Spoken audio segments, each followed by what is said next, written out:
Hindi cash pero naipambibili. Hindi ginto pero namimina. Ito ang Bitcoin.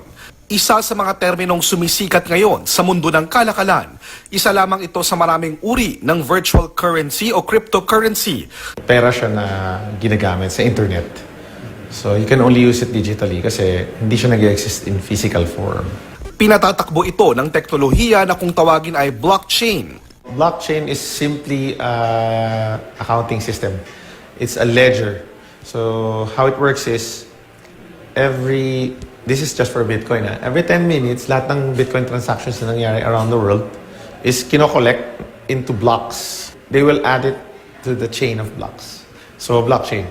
They're gonna add this new set of transactions to the previous transactions. So lahat ng transactions ng Bitcoin from the first one in 2009 to today is publicly viewable. Mining naman ang tawag sa proseso ng paggawa ng Bitcoin.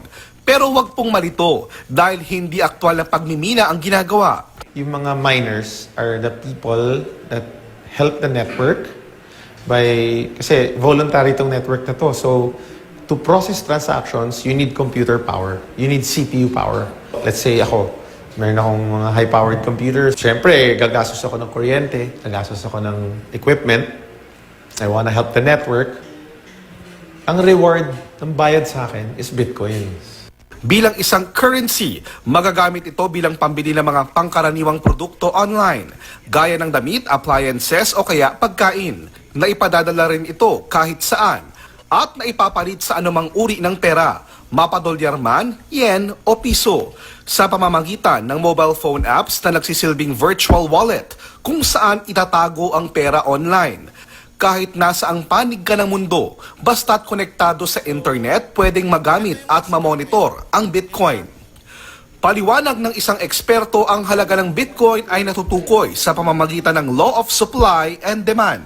Sa kabuuan, mayroon lamang 21 million Bitcoins. Tumataas yung value niya as the years pass by kasi nga, I'm sure you know, limited yung amount of Bitcoins na available in the world. The more people na gumagamit ng Bitcoin, lumalaki yung demand for Bitcoins. And since limited yung supply niya, yung price niya tumataas. Di naman tulad ng fiat currency o tradisyonal na pera, walang nag-iimprenta nito. Walang central bank o anumang institusyon na nagre-regulate ng Bitcoin.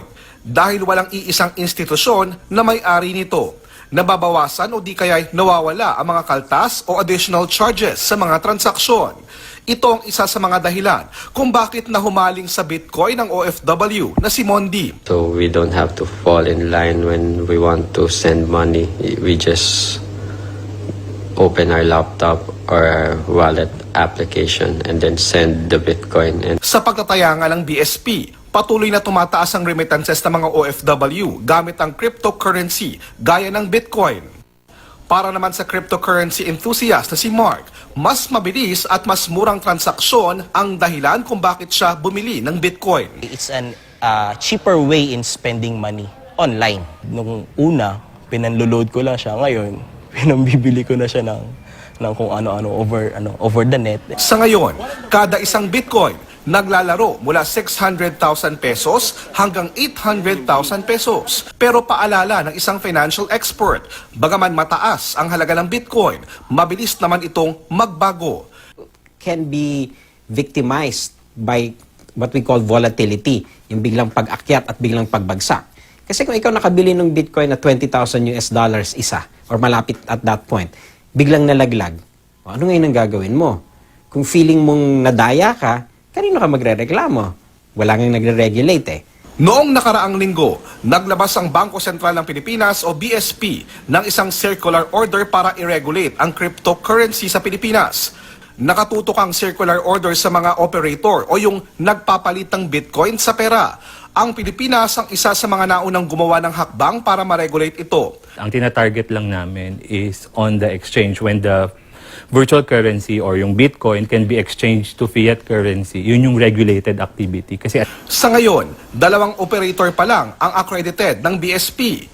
Sa lahat ng ito, paalala ng mga eksperto, pag-aralan muna ang isang bagay bago ito pasukin. If you want to use it as a means of exchange, well and good. Because Pwede naman talaga yun eh. And that's really what it's supposed to be for. But if you're looking at it as an asset in a sense and you're going to play the rise and fall of the price, dapat talaga tututukan mo yan. Kasi ang bilis ng galaw niyan eh. It's not an investment scheme. Ito yung pinakamalaking misunderstanding, I think, ng mga tao, no? It's not something you wanna put more than you're willing to lose. JP Soriano, GMA News.